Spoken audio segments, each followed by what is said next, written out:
Bom dia, boa tarde, boa noite a quem nos acompanha. Estamos dando início a mais um evento que forma o ciclo de eventos Notas Olímpicas e Paralímpicas da EFE.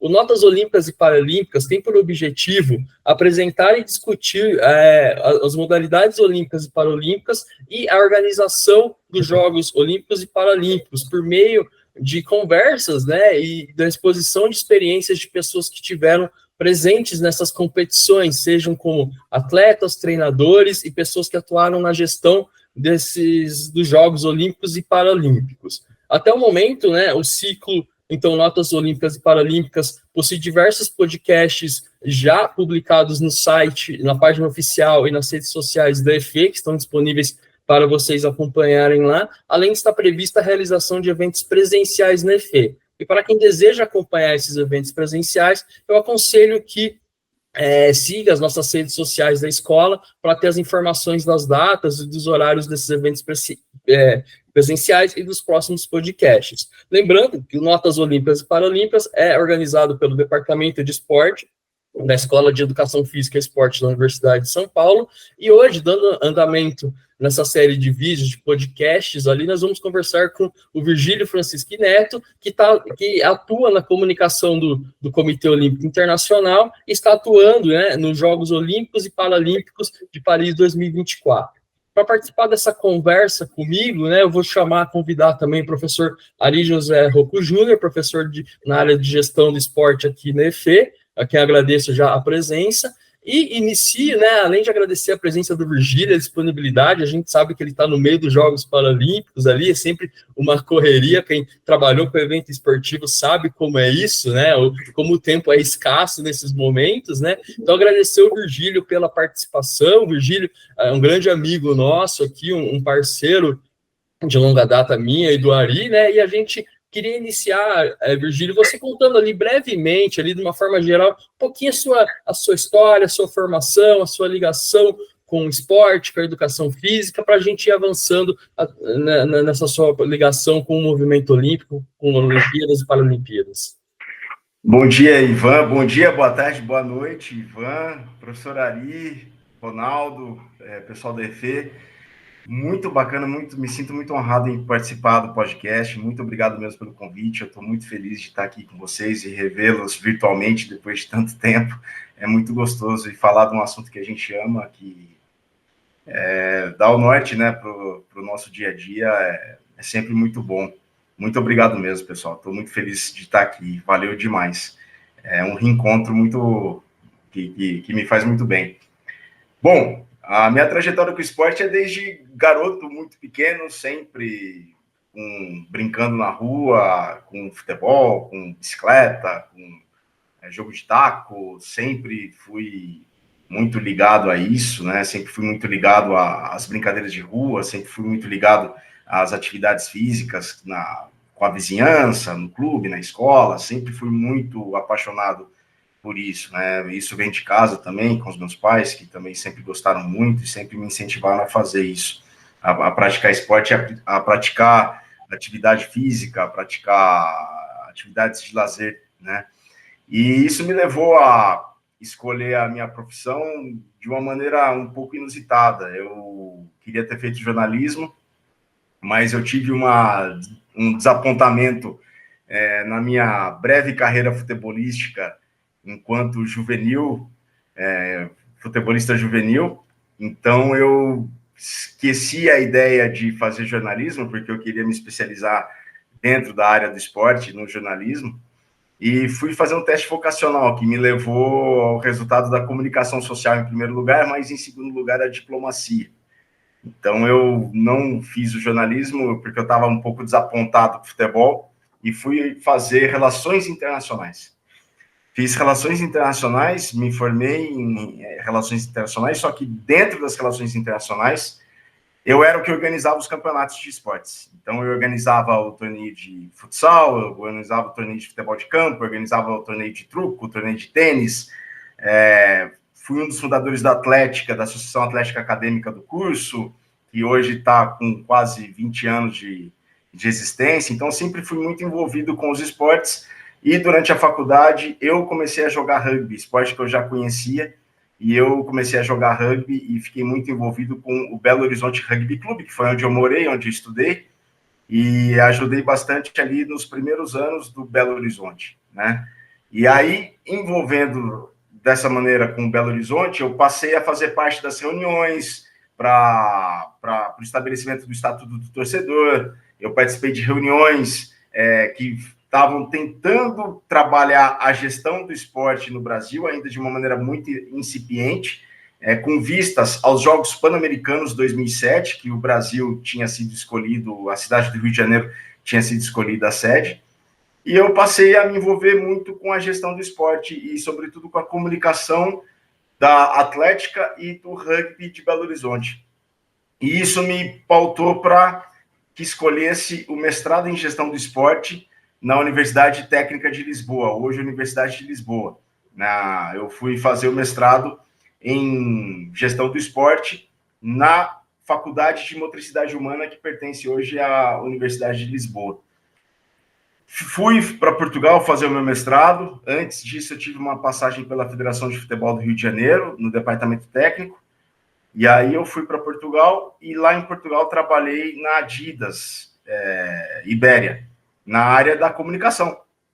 Então, a comunicação e o marketing, a comunicação do esporte, eu respondia diretamente ao departamento de marketing, mas a comunicação com atletas, com clubes, com eventos, eu era um dos assistentes. E eu fiquei cada vez mais apaixonado pela comunicação do esporte e comecei a voltar para a área da comunicação, que eu sempre gostei muito. E quando eu voltei para o Brasil, eu tive uma proposta para ficar por lá, mas eu queria voltar para o Brasil para poder trabalhar nos Jogos Olímpicos e na Copa do Mundo de 2014, na Copa do Mundo de Futebol. Naquela altura, quando eu voltei, já se sabia que o Brasil ia ser sede da Copa, mas ainda não estava definida a sede dos Jogos Olímpicos do Rio. Eu voltei em abril de 2009. O Rio só foi escolhido em outubro daquele mesmo ano. Mas voltei. E no que eu voltei, eu me envolvi muito com o rugby do Brasil, porque surgiu um movimento chamado Grupo de Apoio ao Rugby do Brasil, que queria transformar a gestão do rugby do país, né? E eu achei, numa matéria na época, na Máquina do Esporte, o e-mail de contato para esse grupo de apoio, escrevi, e me surpreendi porque 2, 3 minutos depois, a pessoa responsável pelo grupo de apoio respondeu e queria me conhecer. E isso, no dia seguinte, fui encontrá-lo e ele me convidou para trabalhar a comunicação dessa nova gestão do rugby do Brasil, né? Caso o estatuto fosse mudado e uma nova chapa fosse eleita para assumir a Confederação Brasileira de Rugby, que ainda estava num processo de transformação de associação para confederação, porque já existiam 3 federações estaduais, o que naquela época, não sei se isso mudou, era o mínimo para que se estabelecesse uma confederação nacional, uma confederação de uma modalidade esportiva no Brasil.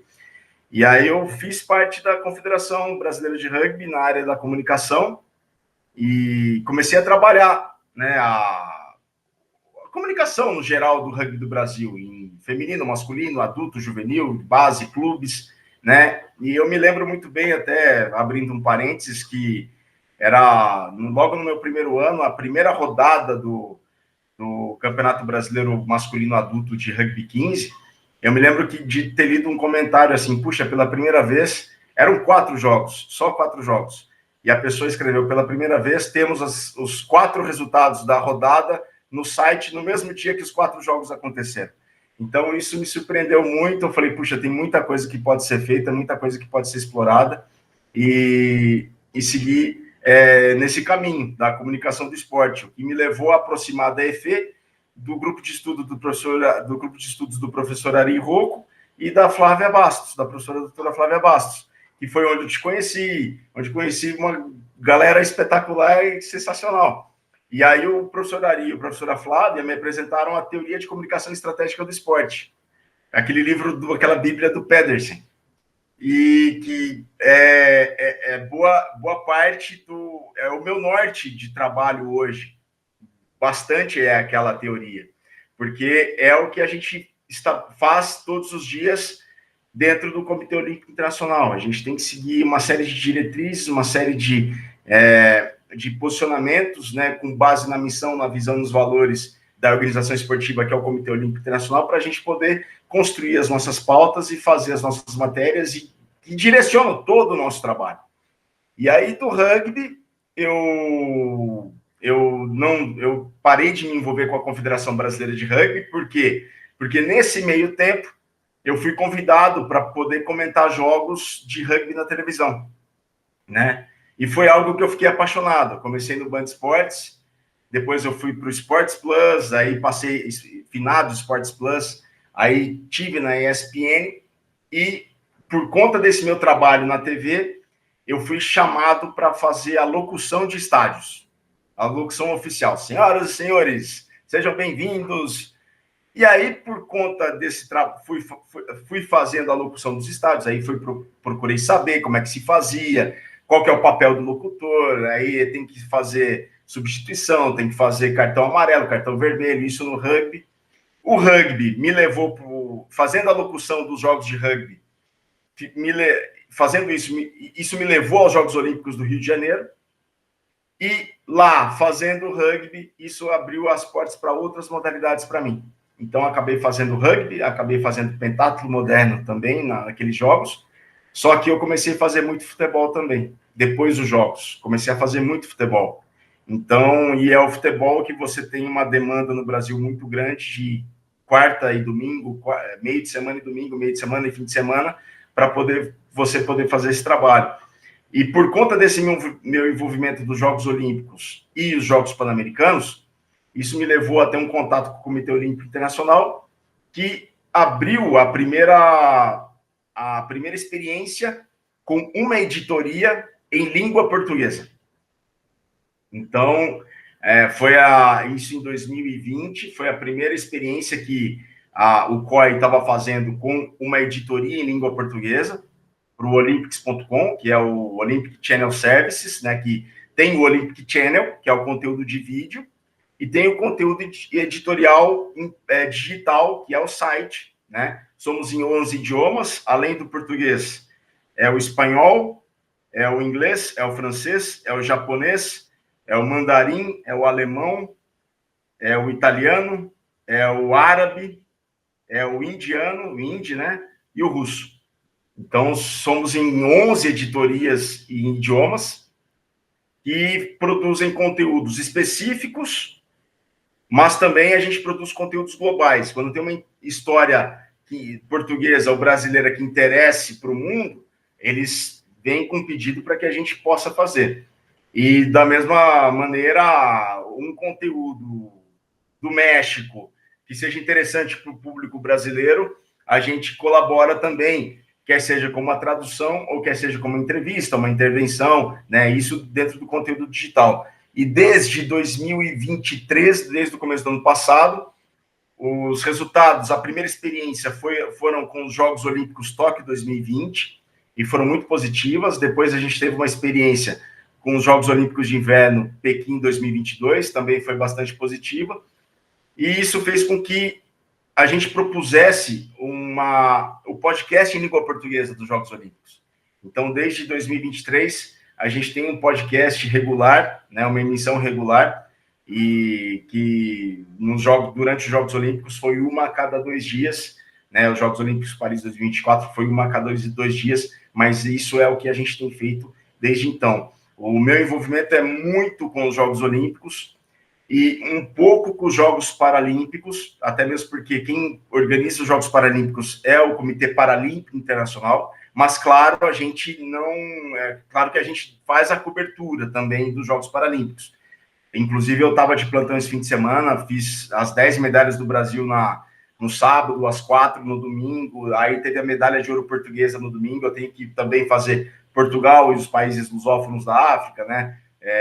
Davi Pina, Cabo Verde, né, que o exemplo é o Davi Pina, que foi a primeira medalha de Cabo Verde da história dos Jogos Olímpicos, a segunda medalha da África de ouro, a terceira medalha da África lusófona da história, depois do ouro e do bronze da Maria Mutola em Sydney 2000, ouro, o prata, não me lembro já mais, mas ela ganhou duas, conquistou duas. Ela ganhou uma em Atlanta 96, acho que foi bronze, e depois ouro em Sydney 2000.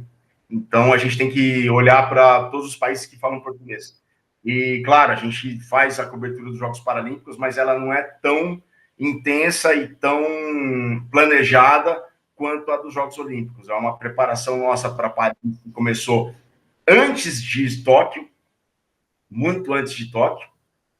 Os Jogos de Tóquio, como foram logo depois da pandemia, a gente se preparou também, só que a gente teve muito menos tempo, porque a gente não sabia como que as coisas iam proceder nos Jogos de Tóquio em função da pandemia, mas a gente fez um planejamento, só que o planejamento para Paris começou bem antes.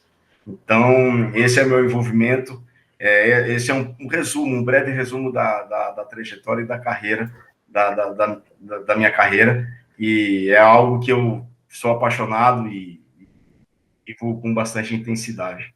Não, perfeito, Virgílio. Às vezes é difícil a gente resumir a vida da gente em quase 10 minutos aí, o tanto de coisa que você fez no esporte, mas acho que deu para a gente ter uma introdução bem interessante inicial ali dessa tua participação. Eu acho que é interessante, até já começando a nossa conversa aqui, esse caminho que você percorreu, né? E é interessante a gente ver isso muito no esporte. Às vezes a pessoa não tem necessariamente uma formação em educação física ou esporte, ela acaba entrando ali por um gosto pessoal, de áreas próximas, como da própria comunicação, da gestão, no seu caso, relações internacionais, vamos dizer, o esporte acaba abraçando e puxando e dando essas possibilidades, e é isso, né? Você começou ali mandando um e-mail, né, que você viu no site, vamos pôr dessa forma ali, nesse momento do rugby, até chegar hoje ali, tá cobrindo não só o Brasil, mas essa questão da língua portuguesa, depois que a gente pode até comentar um pouco melhor, mas esse espaço que você vai ganhando, né, esse caminho que você vai traçando ali,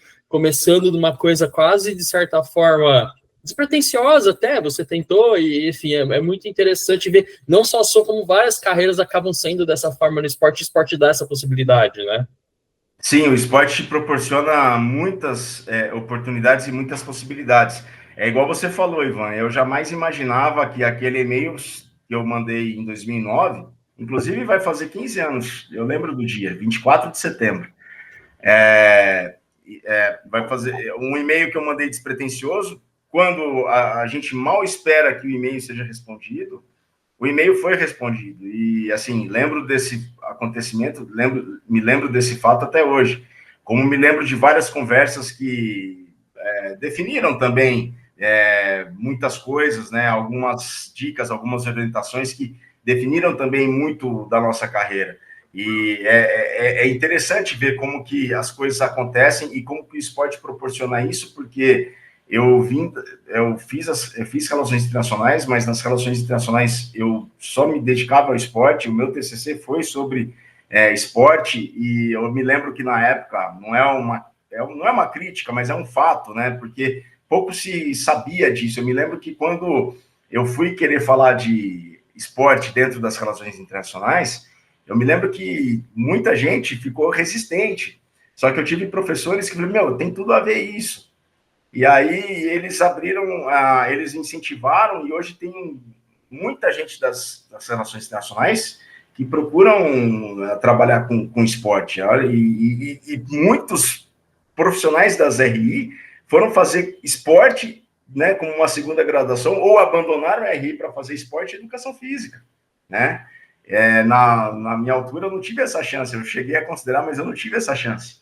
Então, é impressionante como que o esporte ele tem um leque muito grande de atuação para todos os profissionais, né? E depois, dentro da trajetória que foi sendo criada, eu voltei para os caminhos que eu sempre quis trabalhar, né? Então, é engraçado ver isso, né? É engraçado perceber isso. E dentro desse trabalho com a comunicação, eu me lembro que quando eu comecei a trabalhar com a comunicação da Confederação Brasileira de Rugby, eu cheguei a dar aula, né? Com mestrado, eu cheguei a dar aula de pós-graduação na FMU, e aí eu tive um grupo de alunos muito importantes também, que dois deles faziam curso de locução no Senac, né? E é um curso também que mudou bastante a minha trajetória, porque eles falaram, por que você não vai fazer curso de radialista no Senac? Você sai com o técnico em radialista, né, locução, e você sai com o DRT, né, para poder trabalhar na área. E eu falei, por que não? E fui fazer, né, o curso técnico no Senac. E dentro desse curso técnico do Senac, eu aprendi a fazer programas de rádio. E eu sempre gostei muito de rádio, desde muito garoto, né? Sempre ouvia muito futebol, rádio brasileira, rádio argentina, espanhola, norte-americana, inglesa, e aquelas que eu conseguia pegar de onda média no interior, com aquele motorrádio, dia frio de madrugada, você ia pro quintal, assim, e se ficava com o rádio, assim, com a antena virada para um lado para poder pegar o rádio de um determinado país. Então, quando eu terminei o curso de radialista, eu quis fazer o casamento entre o rugby e o rádio. Então, conheci também outros apaixonados por rádio e por rugby que toparam fazer a mesma coisa, e a gente começou a transmitir jogos via web rádio de rugby. E começou a dar bastante resultado, né? Porque as pessoas acompanhavam os relatos e, ao mesmo tempo, a gente informava os placares de todo o Brasil, que a gente recebia via Twitter, né?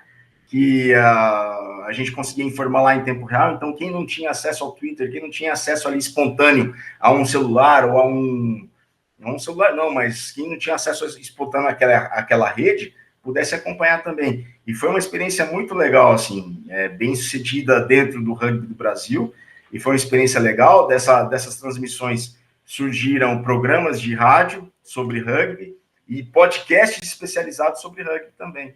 Então, isso contribuiu bastante para a minha formação, e sempre procurando levar a informação e disseminar a informação para que ela estivesse ao alcance de todos, porque foi muito da dificuldade que eu tive no meu começo de carreira. A gente tinha pouco acesso à informação, né? Às oportunidades. E eu falei, pô, se um dia eu puder fazer diferente, puder levar para o recém-formando, ou para a pessoa que está interessada em trabalhar na área, se eu puder levar essas informações, isso vai me fazer muito feliz. Que foi uma proposta o professor Ari vai se lembrar, talvez se lembre bem disso, quando me convidaram para fazer parte da comunicação da Abragesp, né? E eu sou muito amigo do Luiz Raz e do Geraldo Campestrini, e depois conheci o Ari, professor Ari, por eles. A proposta da comunicação da Abragesp é levar a informação sobre gestão do esporte do Brasil para todos. Então, quanto mais a gente puder trabalhar a comunicação e quanto mais acessível for essa informação, a gente pode colaborar de uma maneira muito importante para a difusão e o crescimento do estudo e da prática da gestão do esporte no Brasil.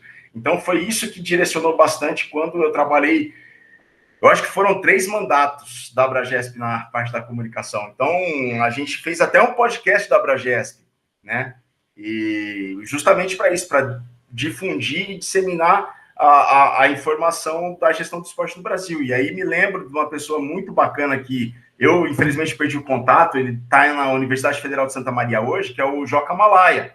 E o Joca, ele também é um outro apaixonado por rádio, ele trabalha e pesquisa bastante sobre a gestão do esporte e faz muito bem esse papel. Outrora na Abragesp, hoje em dia lá na UFSM. Então, conheci muita gente bacana dentro dessa trajetória, que a gente pôde contribuir um pouco com esse trabalho de difusão do conhecimento e da informação. Perfeito, Virgílio. É interessante essa sua fala, da gente entendendo as várias áreas. Ari, por favor, eu acho que é interessante. Só abrindo parênteses, já que o Virgílio comentou do Joca, né, do João Malaya, eu acho que o Joca foi um dos primeiros, Virgílio, a transmitir jogos do São José Rugby por celular. Até onde eu lembro, né? Eu acho que ele foi um dos pioneiros a transmitir, porque ele cuidava da comunicação do São José Rugby voluntariamente, acho que foi um dos primeiros a fazer isso. Exatamente, naquela plataforma que o Twitter tinha de transmissão, você se lembra, Ari? Que era, eu não me lembro o nome, mas... Acho que era Periscope, não tinha, acho que era o Periscope que ele fazia essas transmissões lá. Isso em 2011, 2012, se não me engano. Por aí. Outro mundo quase, né? Outro mundo. O Virgílio, trazendo né, tentando pegar aí a sua experiência, a sua vivência e trazendo um pouco a questão para aqui para os Jogos Olímpicos, né? Assim, até onde que nem você estava falando dessa estrutura, comunicação em vários idiomas, etc. Do ponto de vista organizacional, né? Como é que é estruturada, até onde você conhece, né? Como é que é estruturada a comunicação do Comitê Olímpico Internacional? Porque o COI ele foi um dos pioneiros a cuidar da transmissão televisiva, né? A cuidar da imagem televisiva, criando lá a OBS, a Olympic Broadcast Service, né? Que é para gerar as imagens, etc. Mas aí a gente, né? Aí eu estou querendo trazer um pouco mais para a comunicação organizacional. Você falou dos podcasts, dessa produção de conteúdo. Dá uma ideia assim para a gente, né, dentro do universo que você vive lá, como é que eles estruturam isso? Bom, tem o Comitê Olímpico Internacional e tem a comunicação da própria instituição, Comitê Olímpico Internacional, né? Aí tem que eles falam a IOC Media, né? Que são as redes muito específicas do COI. E uma das empresas do COI é a OBS. A OBS é uma empresa criada pelo Comitê Olímpico Internacional que produz conteúdo dos Jogos Olímpicos, né? Os de inverno, os de verão, os da juventude, eles trabalham em todo evento que é olímpico, né? E dentro da OBS, a gente tem a produção de vídeo, né? O conteúdo de vídeo, a gente tem as transmissões, é como se fosse uma emissora de televisão, a sede é lá em Madrid, na Espanha, e essas transmissões, elas são feitas em um idioma apenas, que é o inglês. É universal, é global, é inglês. Claro, não há o direito de todos os eventos esportivos. Então, alguns eventos que a OBS consegue adquirir a transmissão, como, por exemplo, tiro com arco, como, por exemplo, tiro esportivo, como, por exemplo, breaking, escalada, até mesmo rugby, a OBS consegue transmitir. Mas a geração das imagens, os gráficos, é tudo feito pela OBS e pela parte da televisão, né?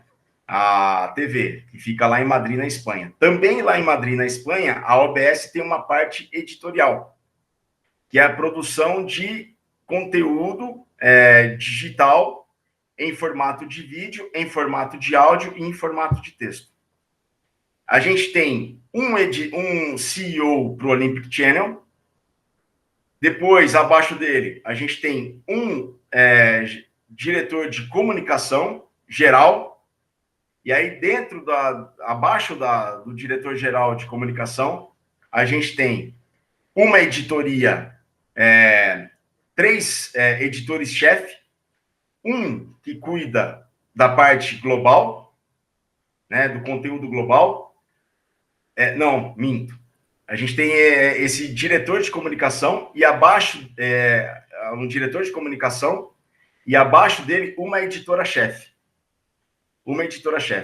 E aí, abaixo da editora-chefe, a gente tem um editor responsável pela parte global e um editor responsável pela parte pela parte dos idiomas, né? Pela parte localizada, pela seção localizada. Então, é assim que se divide dentro do conteúdo digital a comunicação do Olympic Channel. E esse conteúdo digital editorial, da produção, esse que eu acabei de falar, a gente é responsável pelo conteúdo escrito e pelo conteúdo de áudio. O conteúdo de vídeo já é uma outra editoria que vai determinar, e dentro desse conteúdo de vídeo tem a produção de documentários, tem a parte da transmissão, a transmissão ao vivo. Então, eles trabalham com o conteúdo de vídeo. E aí, se a gente quiser fazer um conteúdo de vídeo dentro da nossa editoria, a gente pode fazer também, desde que aprovado pela outra editoria também. A gente só não faz ainda o conteúdo de vídeo porque trabalhamos de uma maneira remota, né? Cada um em sua casa, cada um no seu escritório, em diversos lugares do mundo. Então, às vezes, e isso quem proporcionou, e isso foi definido depois da pandemia. Então, o período pós a pandemia definiu que todos trabalhassem dessa maneira. Então, é assim que está organizado, é assim que está estruturado. Aí, a parte de redes sociais, existe um outro editor responsável pelas redes sociais e dos Jogos Olímpicos, que também a base é lá em Madrid, no Olympic Channel, né? A OBS é responsável pelo conteúdo do YouTube, pelo conteúdo do Instagram, pelo conteúdo do Twitter, e aí a gente tem uma equipe para cada idioma, mas não são os 11 idiomas. As redes em língua portuguesa existem desde 2011, quando foi a primeira experiência, e desde então o perfil dos Jogos Olímpicos de Língua Portuguesa é uma outra equipe que faz, a gente está em contato direto com eles, porque a gente precisa muito do trabalho deles, e eles precisam muito do nosso também, bastante do nosso, porque eles se informam através da gente, e a gente abastece os nossos textos e os nossos podcasts com o conteúdo deles também. E aí, Virgílio, dentro dessa estrutura que você comentou, então, no canal Olímpico ali que você atua em português, é você, tem mais pessoas, como funciona isso? E até essa relação, até que você comentasse, porque a gente está falando, na verdade, dos países de língua portuguesa, então, na verdade, você está cobrindo vários países ali, então, como que é essa cobertura até, e até que a própria questão do português, tudo bem, é português, mas a gente sabe que tem variações, que tem esses elementos também que acho que vocês têm que trabalhar de alguma forma, como que é isso? Então, essa estrutura e esse trabalho com os diversos países ali de língua portuguesa? Nos Jogos Olímpicos de Paris, fomos em 7 pessoas, né, que trabalharam todos os Jogos Olímpicos, e estamos trabalhando agora com os Paralímpicos também. Somos em 7. Existe uma coordenadora e existem os editores. Eu sou um dos editores. E sou responsável por escrever os textos, né, por sugerir pauta, por sugerir entrevista, por sugerir conteúdo, assim como todos os demais, a nossa coordenadora também. A nossa coordenadora, ela não faz uma espécie de filtro, mas filtra quando precisa, mas ela vem com as demandas globais e leva as demandas regionais para a equipe global, né? E ela também norteia o nosso trabalho de acordo com o que é de relevante para o site, o que é de relevante para o público em língua portuguesa, que é bastante diferente. Então, por exemplo, a gente tem uma audiência muito grande de acessos de Portugal quando se trata do ciclismo de estrada, do ciclismo de pista. O ciclismo de pista de Portugal ganhou 3 medalhas em Paris, né? 2 com o Yuri Leitão e uma com o colega dele, que é o ouro com o Rui Oliveira, se não me engano, é Rui Oliveira o nome dele. Então, a gente tem que a gente direciona bastante o conteúdo de acordo com os interesses do nosso público, que gosta muito de vôlei, mas claro que a gente não deixa de falar de todos os esportes, a gente fala de todos os esportes. E quando eu falar de todos os esportes, é mesmo, você tem que entender o tiro com arco, você tem que entender a ginástica artística, você tem que entender todos os esportes mesmo, porque você acompanha, você vai lá, você acompanha, você está em contato com um dirigente, com um atleta, com um assessor de imprensa, então a gente tem que entender muito de todos mesmo. E aquele que eu não entendo muito, como, por exemplo, ginástica artística, a rotação dos aparelhos, qual atleta vai em qual aparelho em cada sessão, isso, para mim, parece uma fórmula de Bhaskara, né? Parece álgebra para mim, mas a gente tem que entender, a gente tem que compreender isso. Claro que a gente não sabe, por exemplo, o que é uma manobra quando o atleta fala uma determinada manobra no skate, eu não vou saber o que é, mas a dinâmica da participação dele eu tenho que entender, né? Por que ele obteve essa nota assim e por que ele não completou a volta, por que ele preferiu um percurso mais curto, um percurso mais elaborado, eu tenho que entender bastante isso. E, claro, o conteúdo em língua portuguesa, quando a gente foi contratado, foi falado para a gente, é o vocabulário brasileiro. É o vocabulário brasileiro e não há... Porque o público, assim, com todo respeito a Portugal, a maior parte dos acessos vem do Brasil. 99, bom, é muito que vem do Brasil, mas muito mais, assim, é muito mais. Só que em termos de busca, de motor de busca, de pesquisa, é claro que num texto português, a gente vai colocar o texto em vocabulário brasileiro, mas o motor de busca SEO no algoritmo, ele precisa ser colocado com as expressões portuguesas. E aí valeu, por exemplo, ter estudado em Portugal, porque aí a gente sabe que é um estafeta. O estafeta do atletismo para Portugal é o nosso revezamento. A gente fala 4 por 100 metros, revezamento 4 por 100, eles falam 4 por 100 estafetas, né? E então tem uma diferença no vocabulário significativa. Claro que o texto a gente usa o vocabulário brasileiro, mas para ferramentas de busca a gente usa o vocabulário em português europeu. E claro, a gente tem que falar bastante sobre aí dentro da linha editorial, a gente tem que falar bastante e ser relevante na questão dos refugiados, né, na equipe olímpica de refugiados. A gente celebra bastante o Dia do Refugiado, que é 20 de junho. A gente trata muito, a gente não pode mencionar, por exemplo, Holanda para Países Baixos, tem que ser Países Baixos, não pode ser holandês, tem que ser neerlandês, não pode ser República Tcheca, é Tchequia, não pode ser Turquia, é Turquie.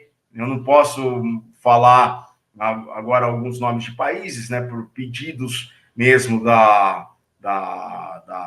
dos comitês olímpicos nacionais e também por questões políticas, né? Então, existem algumas expressões, alguns termos que a gente tem que ser bem delicado na hora da abordagem.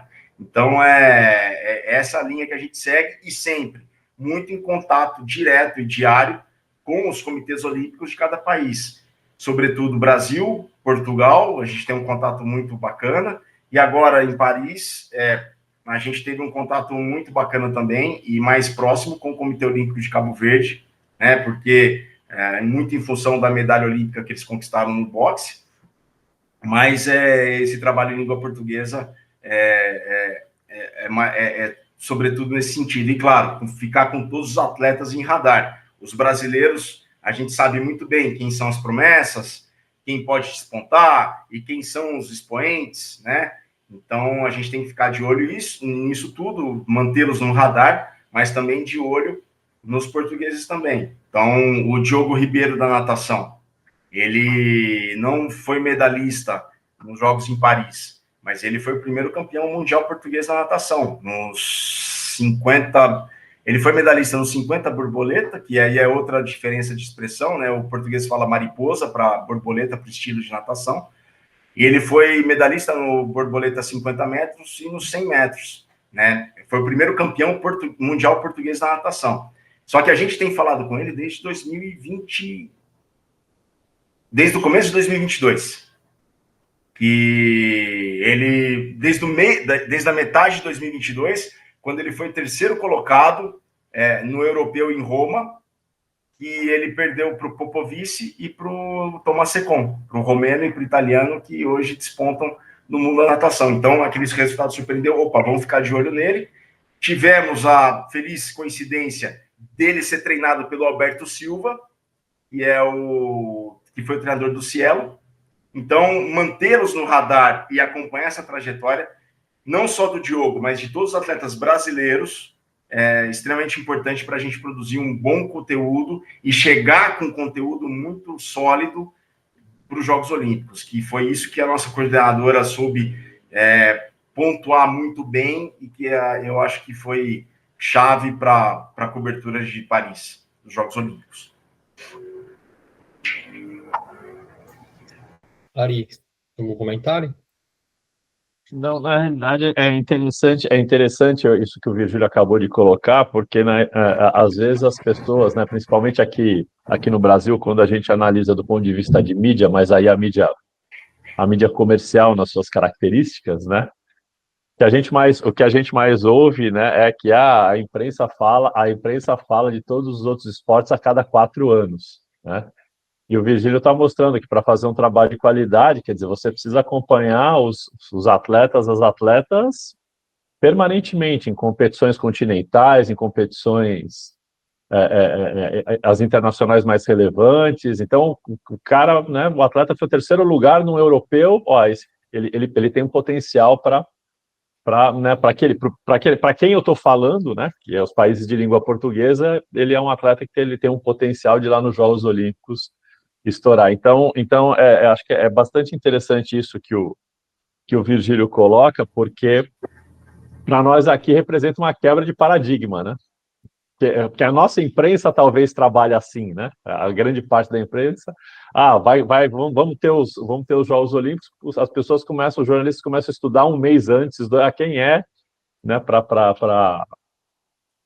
poder fazer aí as suas matérias. E o Virgílio está mostrando que, na realidade, a gente precisa fazer esse trabalho permanentemente. Evidentemente, as coisas vão acontecer naqueles 15 dias, mas o trabalho tem que ser permanente, né? Como também podem não acontecer, né, Ari? A gente trabalha, como, por exemplo, um atleta pode não obter o resultado durante os Jogos Olímpicos, né? Mas a gente tem que estar pronto. Treino de judô, que a Larissa Pimenta foi medalhista olímpica, né? O William Lima foi medalhista olímpico. Treino de judô que a gente é convidado para ir para falar com eles, a gente não pode perder essa chance. A gente tem que estar lá e falar com eles. E realmente é isso. A gente tem que fazer um trabalho diário desde muito tempo. Desculpe, Ivan. Eu só ia colocar assim, na sua opinião, Virgílio, o que você acha que é mais difícil para fazer um trabalho de qualidade, né, que nem vocês fazem numa competição como os Jogos Olímpicos?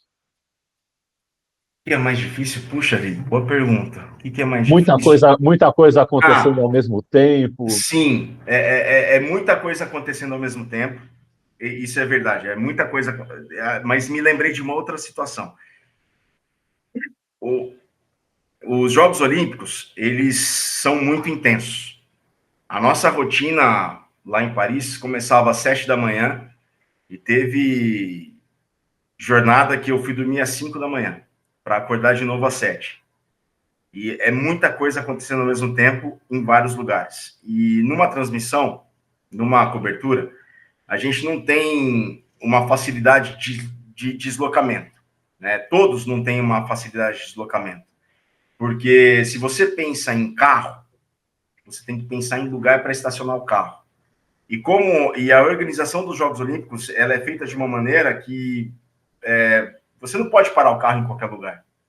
E você tendo que parar o carro longe, você tem que se deslocar muito ainda. Então, vale a pena você pegar o transporte público, que não é o mais rápido, mas você vai andar menos quando você chegar na instalação esportiva para cobrir. Então, teve dias lá durante a cobertura que eu era responsável pelas reações dos atletas. Eu tinha que ficar na zona mista. Eu cheguei num dia e compareci em 3 Vênus para fazer coberturas diferentes de esportes diferentes. Então, eu saía de uma, virava a chave, ia para outra instalação esportiva, fazer um outro esporte, saía de lá, virava a chave para ir para a terceira. E, claro, isso é bacana demais, é uma delícia. Só que a cabeça, no final do dia, entra em parafuso. Você sabe que você está cansado, mas você não se sente cansado. Esse é um grande desafio.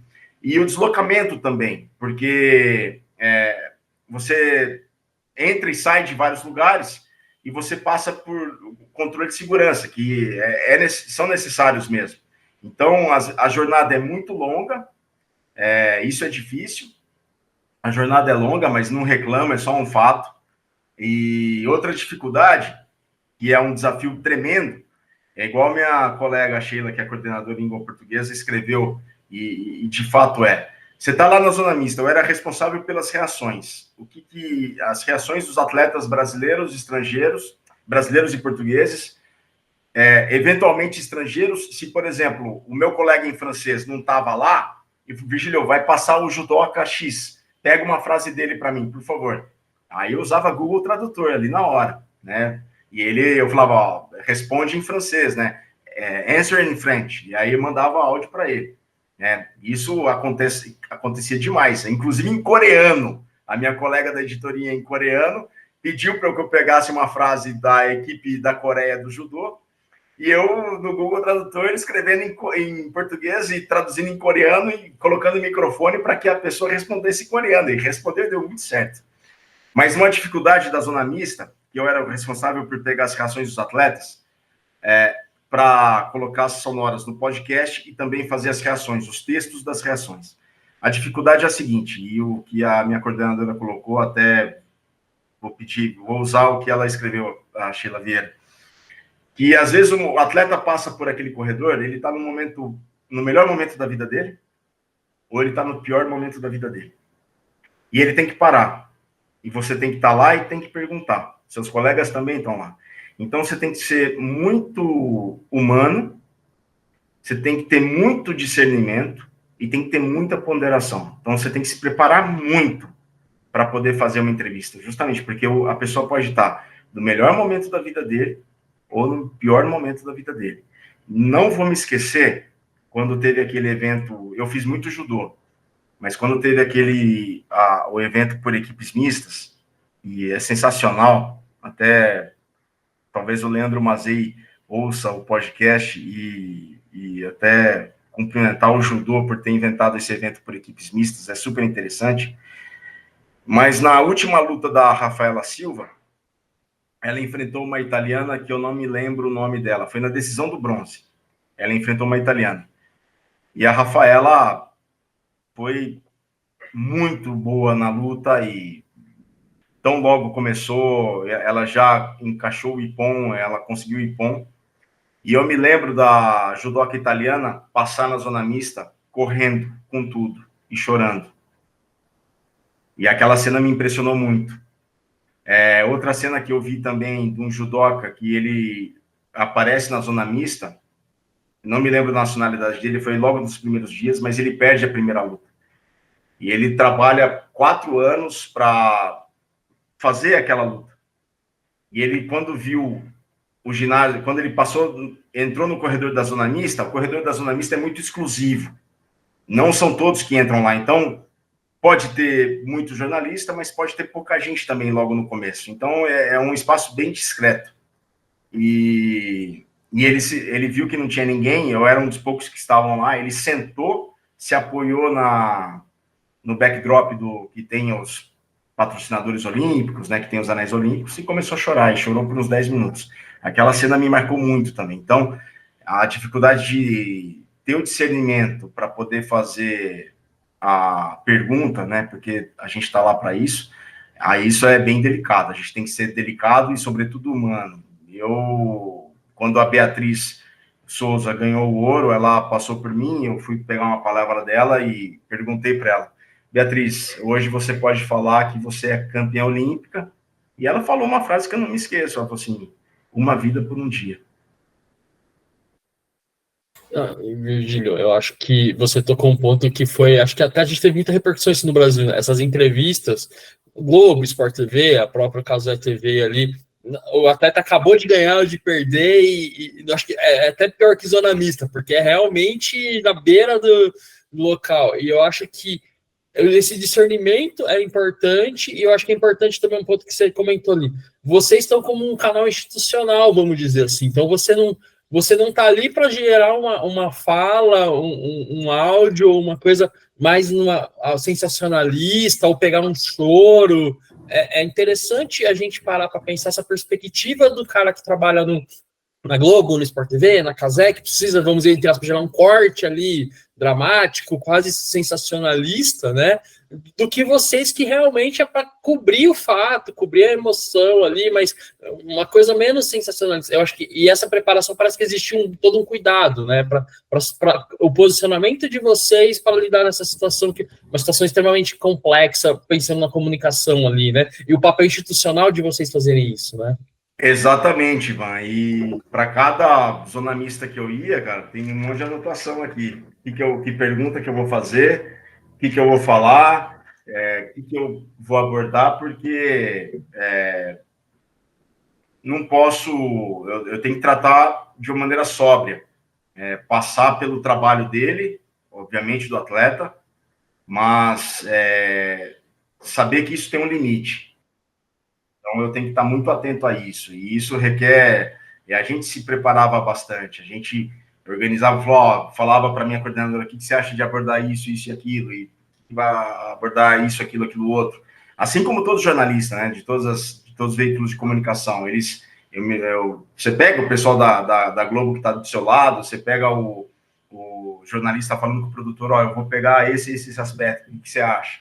Então, são várias abordagens, mas também depende do estilo de cada jornalista, né? Tem jornalista que vai mais pelo aspecto técnico, outro que puxa mais pelo aspecto emocional, e cada um tem um estilo, mas realmente, a gente do Olympics, a gente tem que ter um discernimento, uma ponderação com relação a isso, porque a gente tem que ter uma abordagem sóbria, entretanto, não pode ser indiferente a tudo que o atleta passou nos últimos 4 anos do ciclo, e não pode estar indiferente de forma alguma ao que viu ali na competição.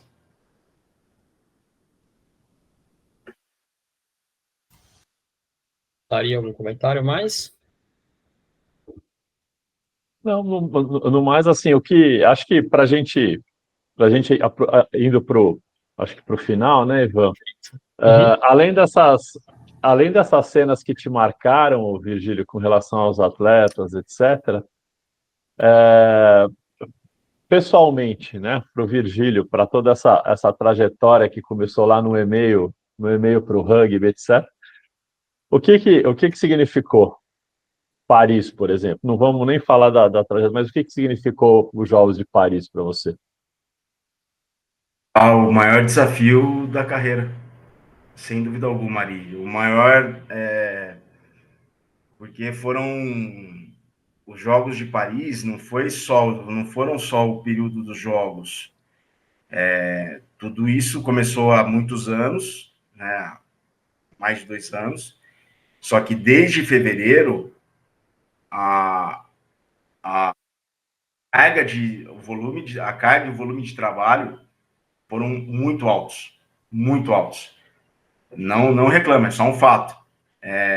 E isso exigiu uma preparação pessoal também, que até é engraçado. O atleta se prepara para os jogos, mas quem cobre os jogos também tem que se preparar para os jogos, porque é um volume de trabalho bem alto. Nos 6 meses que antecederam os jogos, foi uma carga muito alta de trabalho, de produção de conteúdo, que é muito prazeroso, mas exige uma dedicação intelectual ali e muita produção de conteúdo. Então, o meu escritório aqui foi a minha casa por muito tempo, e acho que foi o maior desafio profissional e a maior realização para mim, porque é um grande privilégio estar lá, é um grande privilégio poder observar aquilo sob o olhar do jornalista, do comunicador, e ter estudado dentro da EFE, por exemplo, a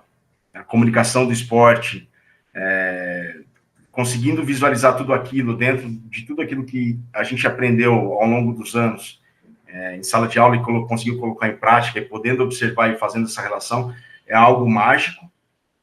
Então, foram cenas marcantes as que eu vivi, mas o que para mim significou é a maior realização, uma grande realização profissional e pessoal também, porque a carga e a exigência é bastante alta, mas deu certo, tem dado certo. Saiba que a gente fica muito feliz de acompanhar a sua trajetória, viu, Virgílio? Obrigado, Ari. De acompanhar esses seus momentos. E aí eu vou me permitir fazer uma última pergunta, até porque você colocou bastante isso, né? Eu não sei, eu imagino que, obviamente, na correria do seu trabalho, você tenha conseguido acompanhar muito pouco, né? Mas eu te pergunto assim, de alguém que está vivendo, né, a comunicação esportiva de um ponto de vista institucional, trabalhando para uma organização esportiva, como é que o Virgílio, de uma forma geral, vê hoje a comunicação mais comercial, né? A comunicação dos veículos de comunicação de natureza comercial? Qual a sua avaliação? Sou chato pra caramba, não consigo ver mais nada, Ari. Não consigo ver mais nada. Eu até pergunto, eu tô muito chato? Tô muito assim, tô muito assado? Sabe, eu não tenho visto assim.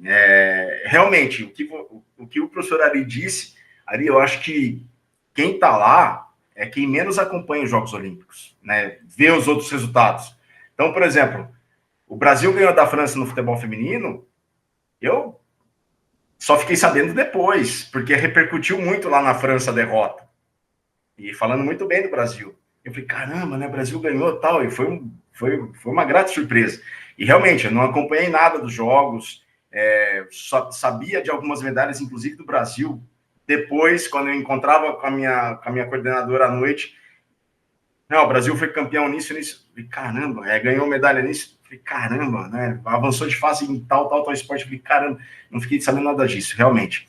E hoje eu estou mais... eu faço mais um filtro naquilo que eu vou consumir ali.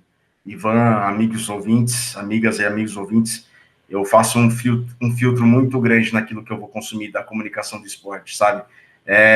Eu fiquei mais exigente, fiquei muito mais exigente.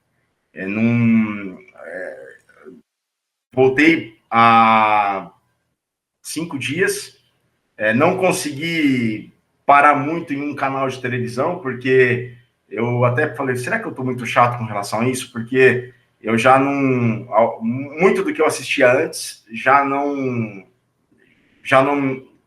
me satisfaz mais pela abordagem, pela maneira como é um esporte, um tema, um assunto, um atleta, ele é tratado, ele é abordado.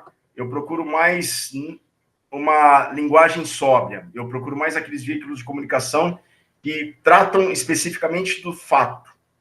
E uma coisa que eu passei a perceber no meu comportamento, Ari, Ivan, amigas e amigos ouvintes, é que eu tenho consumido cada vez mais o conteúdo público, a TV pública de São Paulo, que é a TV Cultura, e a TV e o Canal Brasil, que é a EBC. Eu tenho consumido muito mais, porque não sei se isso tem uma relação, mas eu vejo, é a notícia, é o fato. Não se espetaculariza, não tira o valor do fato, mas é o fato, é aquilo que aconteceu. Tem uma breve análise também da maneira que me agrada, né, que é a Rádio Nacional do Rio de Janeiro, que é a TV Cultura de São Paulo que faz, que é os canais públicos. Eu tenho notado isso, tenho consumido cada vez mais conteúdo público. Não sei se é engraçado, eu não tinha parado para analisar e estou fazendo essa primeira análise agora. Eu tenho consumido cada vez mais conteúdo público e, claro, tenho consumido cada vez mais conteúdo do YouTube, conteúdo por streaming das organizações esportivas internacionais. Então, FIFA Plus, o conteúdo da FIBA, a Judô TV, da Federação Internacional de Judô, que o Mazei ali acompanha há tanto tempo atrás, né? Ele sempre acompanhou, e eu fiquei fã disso, porque não se espetaculariza de uma maneira exacerbada, né, para todos os vieses que possam existir, e não desconsideram nenhum fato. Não, perfeito, Virgílio. Muito interessante essa sua observação, acho que é muito válido. Acho que fica até uma reflexão para quem está acompanhando, uma dica até para acompanhar esses conteúdos que muitas vezes as pessoas não acompanham no dia a dia, que às vezes são muito bem elaborados e interessantes, né? Virgílio, então, muito obrigado. Bom, eu só para deixa. Queria então que você fizesse uma fala final. Se tiver um Instagram, uma rede social, um site, qualquer coisa que você queira deixar para o pessoal que está acompanhando, poder te acompanhar, conhecer mais o seu trabalho, se tiver alguma coisa que você acha interessante deixar aqui para a gente também, e suas considerações finais para a gente também ir encerrando. Obrigado, Virgílio. Eu que agradeço, Ivan, professor Ari, o Ronaldo que está aí no suporte, valeu demais. O Ronaldo faz um trabalho que é fundamental para esse podcast ir pro ar, valeu demais. Obrigado a todas as amigas, os amigos ouvintes, foi uma honra, um grande prazer estar aqui falando com vocês. Essa minha última resposta, não quero desmerecer o trabalho dos meus colegas de inúmeros veículos de comunicação. É um trabalho que também demanda muita preparação, e claro, cada um tem um editorial, cada um segue uma linha de escrita, de fala, então não quero desmerecê-los, mas é que eu tenho procurado um conteúdo, sobretudo o da TV pública, das emissoras públicas de comunicação, elas têm me satisfeito bastante, e inclusive tenho acompanhado também o que as emissoras públicas fazem em outros lugares do mundo, por exemplo, a RAI e a RTP, né? Acompanho bastante o conteúdo que a RAI produz e que a RTP, no caso de acompanhar os atletas portugueses fazem. Bom, quero agradecer mais uma vez o convite, poder falar aqui para vocês, poder estar aqui virtualmente na EFE, uma casa que eu tenho um carinho muito grande, um respeito enorme e que é fundamental na minha formação e naquilo que eu faço hoje em dia. Quero agradecer muito toda a EFE, todos os professores, os colegas, sinto muita saudade.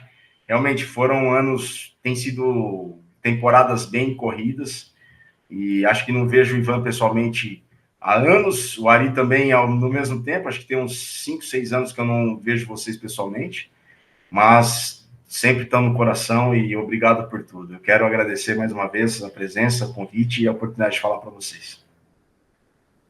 Perfeito, Virgílio. A gente que agradece. Você sabe que a EFE está sempre de portas abertas ali para você, se você precisar. E eu acho que eu digo por Ari também, né? Você é um amigo, uma pessoa extremamente próxima, que a gente tem muito carinho ali, muita atenção. Muito obrigado. As portas estão sempre abertas, Virgílio. Obrigado. Ari, se você quiser fazer um comentário final também, fique à vontade.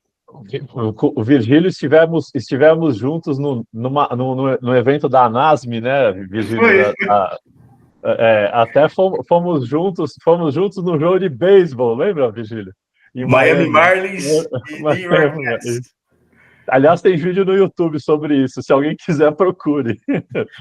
Foi na noite que faleceu o Muhammad Ali, lembra? Muhammad Ali, isso, exatamente.